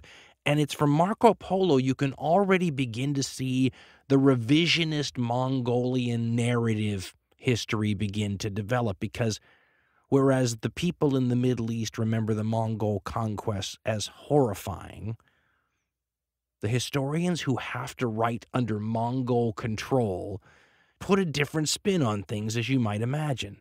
Kublai and his people tell Marco Polo that Genghis Khan was such a good, wise, and benevolent ruler that most of the states that he conquered came over to him voluntarily. The Persian and Middle Eastern chroniclers, who have to submit their work to their Mongol rulers before it can be published, tried very hard to put the best spins they could on genocide. And the Russians, in their chronicles, practiced something known as the conspiracy of silence, to just pretend as though the Mongol yoke, the Tartar yoke as they call it, wasn't even happening. In each of these territories, Mongol rule would eventually end, In Persia and China, the Mongols would basically, after a while, go native, a problem that Kublai even saw during his own lifetime. He had to consistently rotate troops out of China back to the barren, cold, harsh steppes of Mongolia to keep their military edge. Otherwise, they basically, became soft and were no longer these formidable warriors that basically kept the empire intact. He himself was aware of his going native, and he's said to have planted in his Chinese garden a patch of grass from the wide-open plains of the steppe to remind him of his heritage. It was the Golden Horde in, the Eastern European and Turkish steppes that lasted the longest, and they did so because they never settled down in settled societies. They kept moving around as nomads in tent cities away from the states that they ruled, and so preserved their Mongolian steppe heritage the longest. But like the Ilkhans, they converted to Islam rather early on and became mostly Turkish. Eventually, the creation of gunpowder weapons widely dispersed among the settled societies would start to erode the edge that people of the steppe had always had on the settled societies. We did a show, maybe the number 2 hardcore history show we ever did, called Guns and Horses, that talked a little bit about that. For thousands of years, the horse archers of the steppes had had certain advantages over the settled societies, and technology, for the first time in human history, changed that balance and did so forever. Now, that didn't mean the Mongols weren't still dangerous. Up until the 1600s, the Chinese were dealing with them as a potential threat. And again, the key was always the same. Could they unite long enough to have big enough armies to be a threat? They even captured a Ming emperor at one point, and almost, had they been more decisive, taken Peking. Slowly, though, Russia would move eastward into the steppes. China would move westward into the steppes. And these people of this area that was like an ocean where the water had been removed would become subservient to the societies that they had terrified since before biblical times. The revisionist histories started early on. As I said, Marco Polo. But Edward Gibbon, who wrote The Decline and Fall of the Roman Empire, had parts where he said that the Mongols were unfairly tarnished as particularly evil. H.G. Wells, the famous science fiction writer who wrote history as a fan of history, as we do it, a century ago, wrote these words about Genghis Khan and the Mongols, pointing out what we have when comparing them to people who were equally violent and butcher-like, and yet we don't treat the same way, when he wrote, quote, "Now this story of Mongolian conquests is surely the most remarkable in all history. The conquest of Alexander the Great cannot compare with them in extent, and their effect in diffusing and broadening men's ideas, though such things are more difficult to estimate, is at least comparable to the spread of the Hellenistic civilization, which is associated with Alexander's adventure. For a time, all Asia and Western Europe enjoyed an open intercourse. All the roads were temporarily open, and representatives of every nation appeared in the court of Karakorum. The barriers between Europe and Asia, set up by the religious feud of Christianity and Islam, were lowered." End quote. Some of the effects of the Pax Mongolica, if you want to call it that, were very short-lived. By Kublai Khan's time, when it's time for Marco Polo to go home back to Europe, he sends him by ship instead of overland, because already the brigands and the robbers were back in the spaces that separated China and Europe, as they had been before Genghis Khan's Yasa became the law of the land. Other effects were more long-term.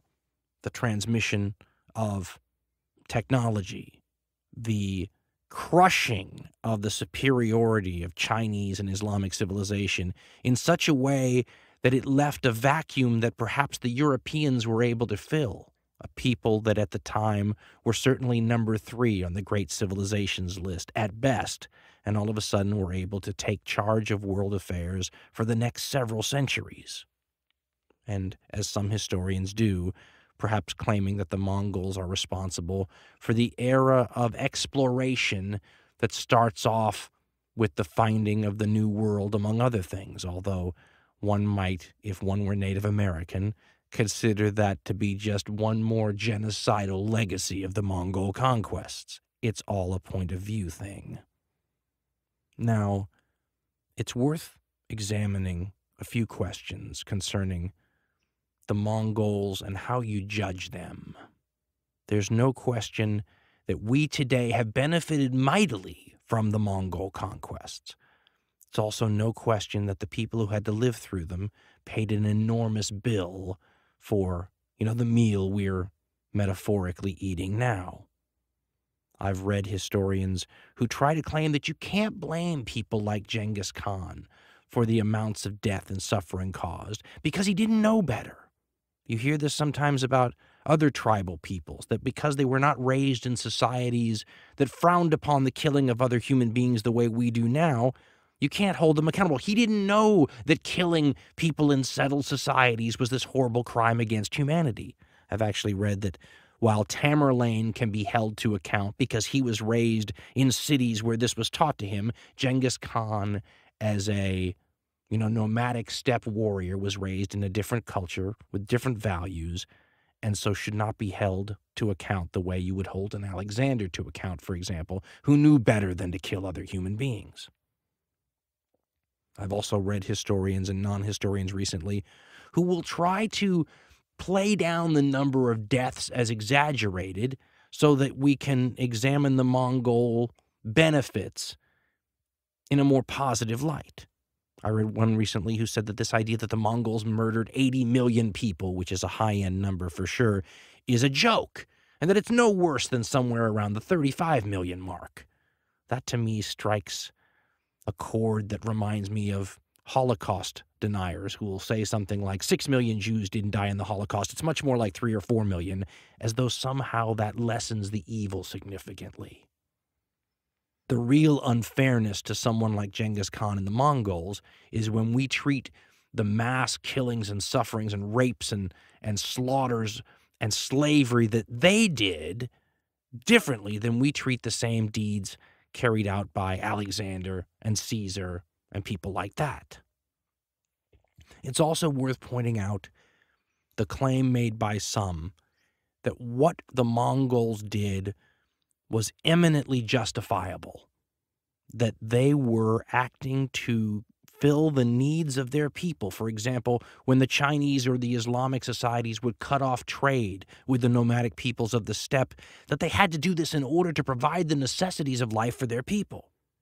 The Mongols are not unique in this. Every society that has ever raided their neighbors for the necessities of life has made this claim. The Apaches did the same thing. In fact, you can read histories of the Second World War published recently by economists who almost make the same case about the need for the Germany of the 1930s to conduct similar forms of 20th century versions of raiding their neighbors for the necessities of life. But one is probably justified in asking whether you need to kill 80 million or 50 million or 35 million or even 20 million people as part of getting those necessities of life. And if you can't judge a historical figure like Genghis Khan and his descendants by modern standards for doing those kinds of genocides, because they didn't know any better, that really means that you can't judge most of the figures in all human history for not knowing any better. And that leads down some very slippery, torturous, moral paths. Because then you have to ask if Germans, for example, in Nazi Germany, who didn't think that killing Jews was the same as killing human beings, or killing gypsies was the same as killing human beings, or killing homosexuals was the same as killing human beings, if they aren't equally blameless by that standard. I don't believe they are. But then again, I don't believe Genghis Khan is, or Alexander is, or Napoleon is, or Caesar is. And I also don't believe that you can credit those people with these wonderful boons to civilization that supposedly balance out the bad things they did. Because let's be honest, Alexander the Great's goal in killing all those people he did to create the empire that he did was not to spread Hellenism so we would have the benefits of it today. It was much more personal and much more venal. That's the case with most of the conquerors throughout history. And just because we may benefit from it in today's modern world, I'm not sure that makes it right. As I said in an earlier episode in this series, it seems to me the people in a position to make that judgment are the ones who had to pay the bill.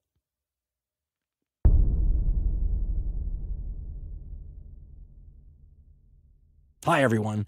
Dan here with a reminder that there will be an extra show, one of our shows where we take a lot of our thoughts and the information that didn't make it into this show, everything but the kitchen sink. We will put one of these together in the near future for this Wrath of Khans series. We'll put it up on the website. Be $1.99. You can download it from there, and hopefully we can make a few extra bucks that way. If you want to be informed and make sure you get news of this right when it's ready to go, sign up for our Twitter feed at Hardcore History, or go to our Facebook page, and we'll make sure one way or another we let you know right when it's available. It's only for the hardcore, CORPS, as you call it yourselves. Some of you out there like that name for hardcore history fans. It's only for you people for whom 5 Mongol episodes are not quite enough to satisfy the need. Also, we're going to do some blitz shows in the future and some one-off history shows that are single episodes for a while before we tackle our next big, long, multi-parter. There are several good ideas looming on the horizon, though, for that. I just feel like for a while now, it'll be nice to just have some, well, I was going to say quick and dirty, but it takes at least 45 to 60 days to put each one of these out. So won't be quick, won't be dirty, but should be, encapsulated in a single episode, hopefully, for the next few shows. Thank you for all your support. Hope this lived up to your expectations. And as usual, folks, thank you for everything. We feel very lucky and fortunate to be doing this for you.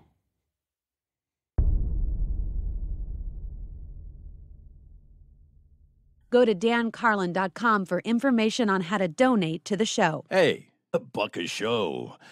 It's all we ask. Want to get your hands on all the older hardcore history shows? Just go to dancarlin.com and click on the merchandise tab and catch up on what you've missed.